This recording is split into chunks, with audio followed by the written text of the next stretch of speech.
கருப்பசாமி விளக்கம். மெட்ராஸ் மெட்ராஸ் வாங்க. மெட்ராஸ் வாங்க. ஆமா தொட்டுக்குள்ள வாங்க. தொட்டுக்குள்ள வாங்க. வாங்க தொட்டு கும்பிடுங்க. கண்ணாடி கட்டிடுங்க. கண்ணாடி கட்டி வா.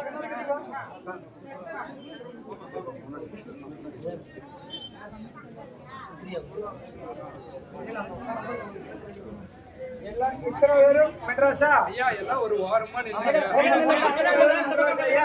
வலி விட்டு வாரமா நின்னுங்க.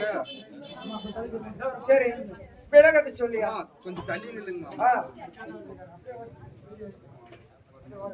கருப்பசாமி உத்தரவிட்டு உடல்நல சரியில்லை அப்படின்னு கேட்க வந்தீங்க. நிக்கலாம் மத்தால போங்க.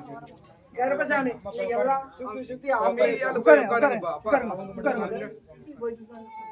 ஆனால கருப்பசாமி செத்து போயிருவோம்னா என்ன எனக்கு தெரியல, பயமா இருக்குது. ஆனால கருப்பசாமி உங்ககிட்ட வந்திருக்கிறேன். என்னுடைய உடல்நிலையை சரி பண்ணி கொடுக்கணும். எனக்கு சொத்து வேணாம், சுகம் வேணாம். இப்ப இருக்கிற வரைக்கும் என் மக்களை கரை சேர்த்தணும். எனக்கு பயமா இருக்குது. படுத்து எழுந்திரிச்சா எப்படா செத்து போயிடும்னு ஒரு மனசுக்குள்ள ஒரு பயம். உண்மையா இல்லையா? அதனால கருப்பசாமி தீர்த்து கொடுக்கணும்னு கேட்கிறேன். தோட்டி கும்பிடு.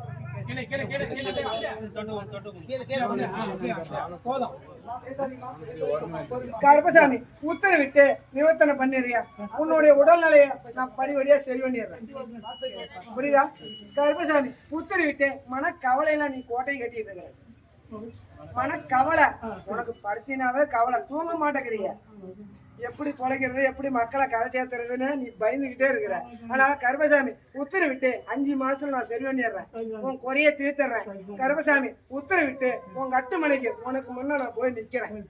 புரியுதா? உனக்கு எந்த ஒரு இடைஞ்சலும் இல்லாத, உயிர் சேதம் இல்லாத, அன்னத்துக்கு பிரச்சனை இல்லாத, உடைக்க பிரச்சனை இல்லாத வழிவகுத்து நீ அழைச்ச குரலுக்கு வெள்ளை குதிரை ஏறி ஓடோடி வந்து உன் கட்டுமனைக்கு கூட நின்று இந்த காவக்காரன் நிக்கிறையா.